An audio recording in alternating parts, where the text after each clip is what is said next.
Welcome back to Talk Durham. I'm your host, Sam Rankin. We've been talking about sustainability, some great green projects that are happening here in Durham region, and we're going to be talking about what's going on in North Durham, some great sustainable programs that are happening there. But first, we're going to take a look at an urban area, the city of Pickering. We've got Councillor Doug Dickerson and Chantal Whitaker talking about what the city of Pickering is doing to go green.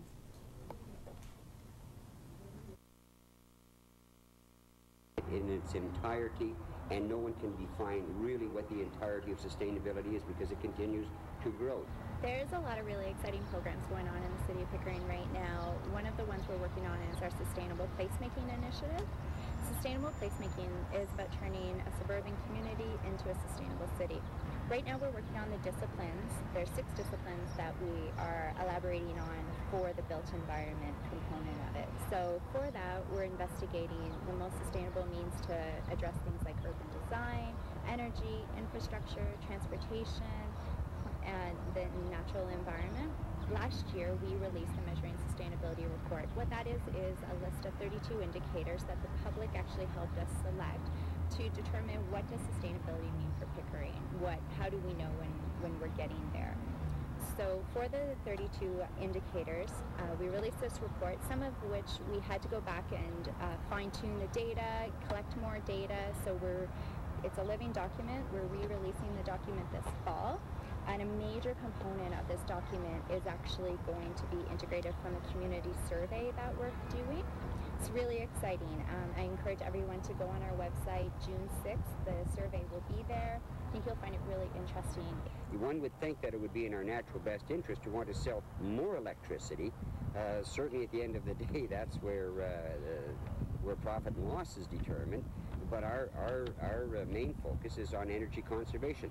Why? Because we know what's coming in the future. We're already looking down the road. We see the advent of electrical vehicles coming. So when we're doing new planning now with the shopping centers, with malls, we're suggesting to them, be proactive. All of these things are all come under the umbrella of sustainability. There's probably nothing that you could name that we couldn't find a niche for it where we have to be on it. And that's why we do a little, we talk a little bit more. We do a little bit, we talk a little bit more. And we have built this program now to be in second to none within the municipalities of Canada.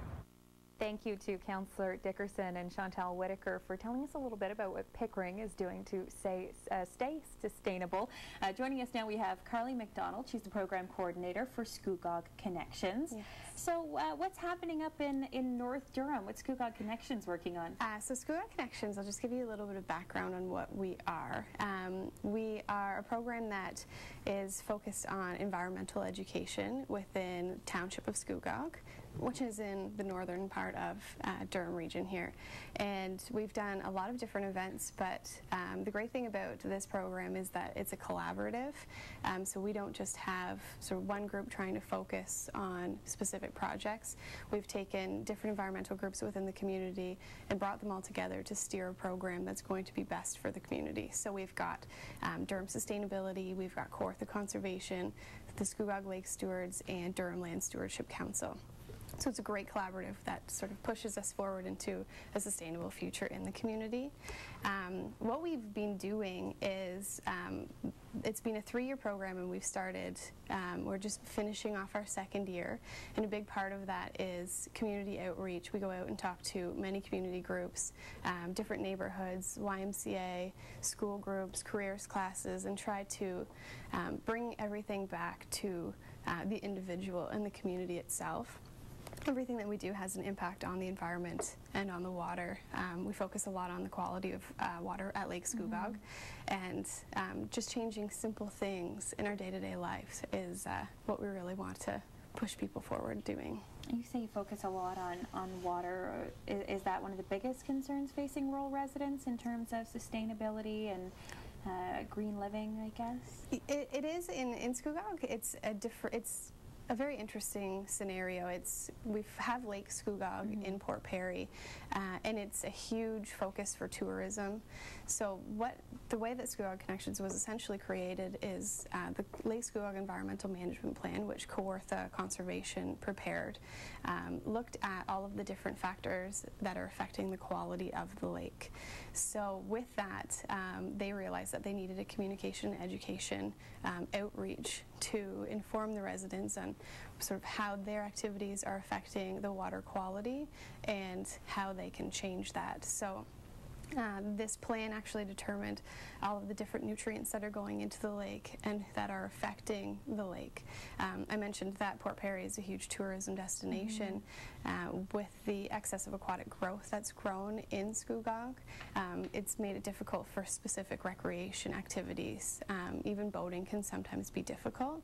So talking with residents on how they can reduce the amount of nutrients going into the lake, be it using less fertilizer or more appropriate fertilizer for their lawn, with their car, taking it to a commercial car wash rather than washing it in their driveway. Simple little things like that that affect the quality of the lake, but the environment as a whole. Or maybe we could go into a little bit more in depth on some of those tips for anybody who's watching it. Because I mean, I was surprised when I was learning about some of them, because it really is little things that you might not think would make a difference. So maybe we can start with lawn care, and, Sure. and what are some things that people can do to avoid those nutrients going into the water when they're working on their lawns? So the two nutrients that are the most concern going into Lake Scugog are phosphorus and nitrogen, and your fertilizers are where a lot of those nutrients are coming from. So instead of wanting a big push for a bright green lawn that's going to grow really fast and very quickly, Just like the weeds at the bottom of Lake Scugog. If you put too much fertilizer on your lawn, if the next rainfall comes, a lot of that fertilizer will run into your stormwater sewers, which is going directly into our lake. And so those people who have the beautiful lawns, if they're complaining about the excess weed growth, then they're actually contributing to it by overuse of fertilizers. With the car wash, this is actually part of EcoDriver as well, I believe. And if you take your car to a commercial car wash, they will either recycle the water that's used there, or the water that's used there goes into be treated before it's distributed into the lake. Whereas if you wash your car on your lawn or in your driveway, it automatically runs into the stormwater sewers. If you can't get it to a commercial car wash and you're set on washing your car yourself, then the suggestion is actually pull your car right onto your lawn. That will give all of the nutrients a little bit of extra Cushion, I guess, almost. Yeah, a filter. It'll filter through the ground before it actually goes into the water. Now, this is one that also kind of surprised me, your pet. Your pet, yes. Picking up pet waste is very important. Who knew? Who knew? Yeah, so by doing that, it's very similar to the other activities. If you leave it there, the excess nutrients just go directly into the lake. In Port Perry and Lake Scugog, it's really important because the Scugog River is actually the primary source of drinking water for the residents in City of Kawartha Lakes and Lindsay. So if we're not taking care of the water for, maybe in Port Perry, it's basically recreation that you're focusing on, but you really have to think of our friends down the river who are drinking the water that we're contaminating. Now, one thing I see in here is native plants in nurseries, and we talked a little bit about invasive species and how we can prevent that. How is looking at your native plants doing that? Native plants are fabulous. If you want a nice lush green garden, going native is great because these are plants that are meant to grow in your neighborhood, in your zone. By planting plants that are maybe supposed to be grown in Arizona, they may not do as well. So then it's sort of a full circle. You're putting more fertilizer on these plants to try and get them to do better. If you're sticking with native plants, they're going to grow a lot better. They're going to be able to handle our weather conditions, which can be quite severe. Today is an example of the heat that we can get, and they're conditioned for that. So going native is always the better choice. If you are going to go with something a little bit more unique that may not be a specifically native plant, just be very careful. Be sure to look into the plants that you're getting. Do a little bit of research. If you're planting a plant that may be an invasive species, the issue with that is that it can take over.